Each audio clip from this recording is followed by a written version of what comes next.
What's up, everybody? Welcome to Podcast Now. I'm Alex. I'm once again joined by Tyler. We are back for another video in our Days Gone community series, a community series that airs every single Thursday on our channel, leading up to Days Gone, releasing exclusively on the PS4 on April 26th. And last week we talked about, and we wanted to start kind of a two-part series to start this community series off, and that is Days Gone going to hurt The Last of Us Part 2. We talked about that in last week's video, and if you haven't watched that, please do. In this video, we want to do the reverse. We want to talk about not only The Last of Us Part 2, but also The Last of Us. Will The Last of Us franchise in general hurt Days Gone? And I think there's a lot of credibility here. I think this is a very possible thing. I think when this game was announced especially, and as we got to see more of it, especially in the beginning, before it kind of went dark and a lot of people's opinions dropped, I think one of the main things people talked about in this game was, is it going to be too similar to The Last of Us? And it's another zombie game, and we've had a lot of zombie games in the past, so those questions get risen up as well. Is this kind of oversaturation? Is this game going to be too much like The Last of Us? Is The Last of Us going to be, is Last of Us, because it's such a good game, is it going to hurt Days Gone? And I think these things have gone away. I think people have not necessarily talked about these things the closer the game has gotten, but I think it's important to look at and discuss. So that's what we're going to be discussing in this video. And one of the main things I look at is the actual mechanics of how the game works, the crafting wheel, and some of the other kind of smaller details. But I'm going to hand it off to Tyler just in general, and I will come back to me what I think. So Tyler, do you think, like, with what The Last of Us has done, not just with the storytelling and characters and having the same, zombie actual like storyline to it, do you think like how the game actually plays as well? How do you think The Last of Us and Last of Us Part 2 would end up hurting Days Gone? I'm honestly not sure. I think there is a possibility. I think the best chance, which makes it sound like I want it to happen, I don't. But I think that where we would see it happen, where The Last of Us would hurt Days Gone, would be when The Last of Us Part 2 comes out. I think a lot of people, they didn't forget about The Last of Us, but it's been so long probably since they've played it that they might even remember it differently. If they remember the gameplay teaser, or the gameplay trailer, I guess, of The Last of Us Part 2, they might remember some of those elements, which were newer elements, as being part of the first The Last of Us, which isn't the case. So I think that the biggest way The Last of Us would hurt Days Gone is, like I said, when The Last of Us Part 2 comes out. I think when Days Gone releases, I think it'll be decently safe. There's obviously going to be some comparisons, just like how there would be, Tomb Raider and Uncharted comparisons. Like, you're going to get that kind of stuff. But I don't think we're going to get too many of The Last of Us and Days Gone. Not yet. Now, what would hurt Days Gone from The Last of Us, I think, is that we obviously know there's in The Last of Us 1, we have Joel and we have Ellie. And then we kind of sometimes have that rotating third person. That relationship and the interacting, being Joel and how Ellie goes up to things, or they'll be saying things to you, that's been heavily copied. Not that that's a bad thing. It's a good thing. It improved gaming. But that's been in a number of games. That was in Final Fantasy 15. That was very much in the new God of War, and it worked really well. I thought it actually was a little bit better than how The Last of Us did it. But that's only natural because it's been so many years.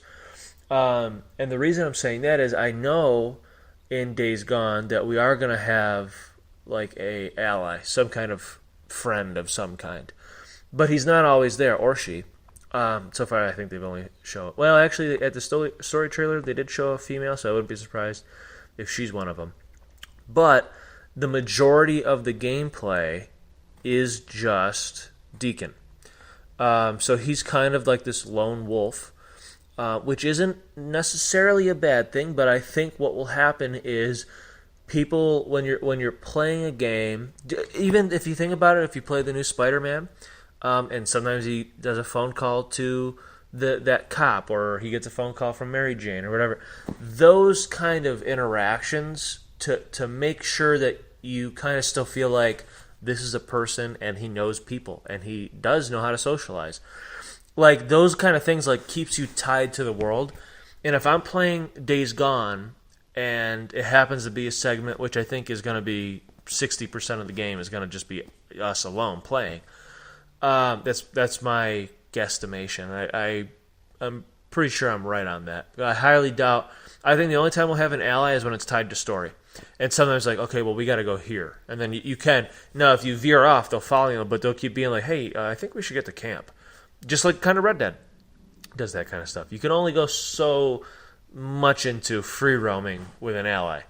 So I think it's going to be very similar to that. Not necessarily a problem, like I said, but if I'm playing Days Gone for, let's say, 2 hours straight, and it's just me and it's just Deacon, I kind of forget. I would forget that, he has interactions with the rest of the world because he's got nobody to talk to. Maybe he'll be like, man, I think my bike's getting low. I'm going to have to get some gas. That's a little bit different. Does that make sense? Where if I'm playing Red Dead Redemption 2 and I can play that for 2 hours straight, I'm okay with that because I'm going to be passing other people and they're always having comments, right? Or I could go through town and it feels so alive.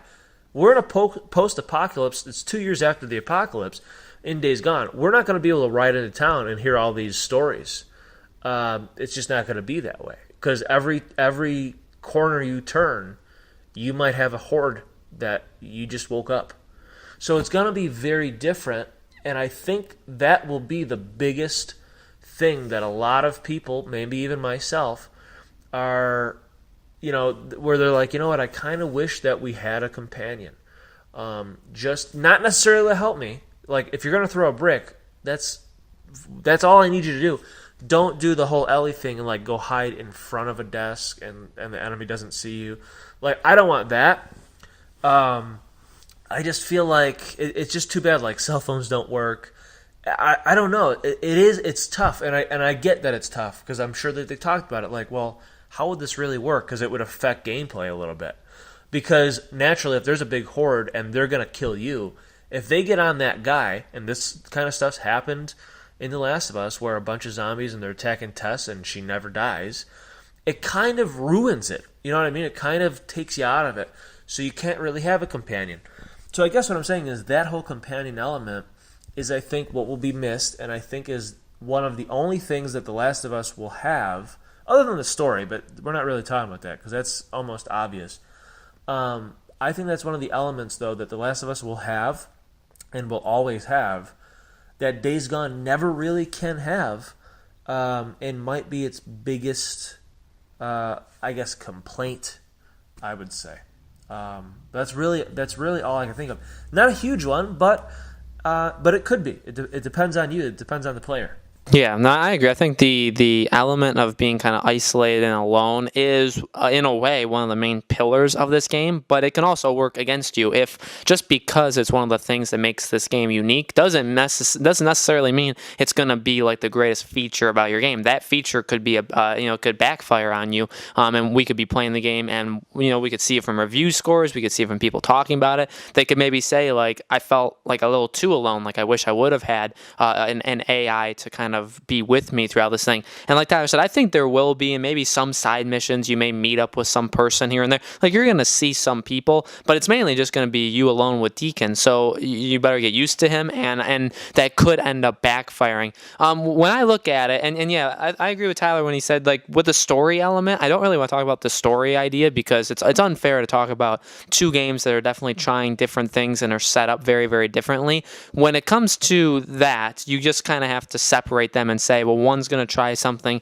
and one's going to try something else. For me, the gameplay is the biggest thing that I think could really, really hold Days Gone back. It's one of the things we heard about when people got to play this game at the preview event, where people got to play several hours of this game, is that in the negative scope of what people said about this game is that the game is pretty generic in terms of how it plays. It's not necessarily the most inventive game out there. So that in a way worries me a little bit, especially when I see the gameplay. And here's the thing. I like that they're doing 1,000 different things. I like that they're trying to make this game very, very different, that they're having the weather elements, they're having bikes, and they're having different ways of handling the horde, and they're truly trying like 10, 12 different things. That's awesome, and I think they'll all get refined and will be better in future games. The question is, will it be really, really successful in the first game? Another thing is, when you look at the gameplay, the gunplay is its own kind of thing, and I'm not going to compare that to The Last of Us. But in terms of the crafting and that wheel,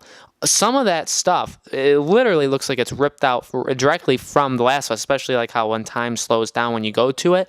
The question I have is, if you play this game, and we still haven't seen everything about this game. I'm sure there's things they've hid about this game from us.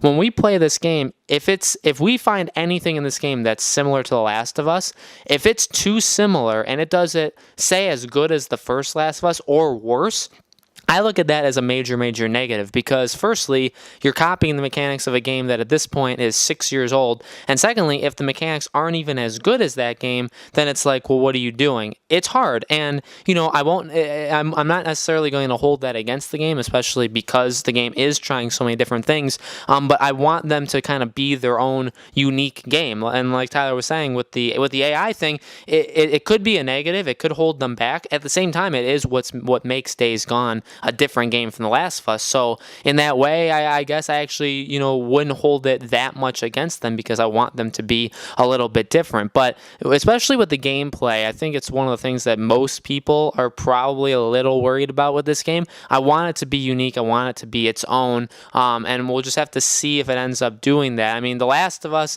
has its feel maybe a little bit because of Uncharted. And in a way, Sony Ben made an Uncharted game on the PlayStation Vita. So maybe there's a comparison there as well. Maybe that's why it's a little bit like The Last of Us. But I just don't want this game to be a carbon copy of The Last of Us mechanics. It's an older game. It's a game that's 6 years old at this point. I want Days Gone to do its own stuff. But I'm very much looking forward to it. And I agree with Tyler. I don't think there's going to be that. I think when this game was announced, there was a lot of things said about the comparisons between these two games. I hope that it's not one of the major storylines people run when the game comes out, comparing it nonstop to The Last of Us. I'm sure we'll do a video, maybe one on that, but I hope that's not the main focus that people go to. I want people to kind of talk about the actual game, just Days Gone. So let us know in the comments below, guys, what do you think? Do you think The Last of Us is going to end up hurting Days Gone? Let us know in the comments below. Make sure you guys subscribe to our YouTube channel, Podcast Now. Hit the bell icon so you guys know when all our videos go up. And again, these Days Gone community series videos go up every single Thursday on our channel. We got 2 more before the game releases, and we'll have tons of videos covering the game after it is out. So thank you so much for watching this video, and we will see you on the next one.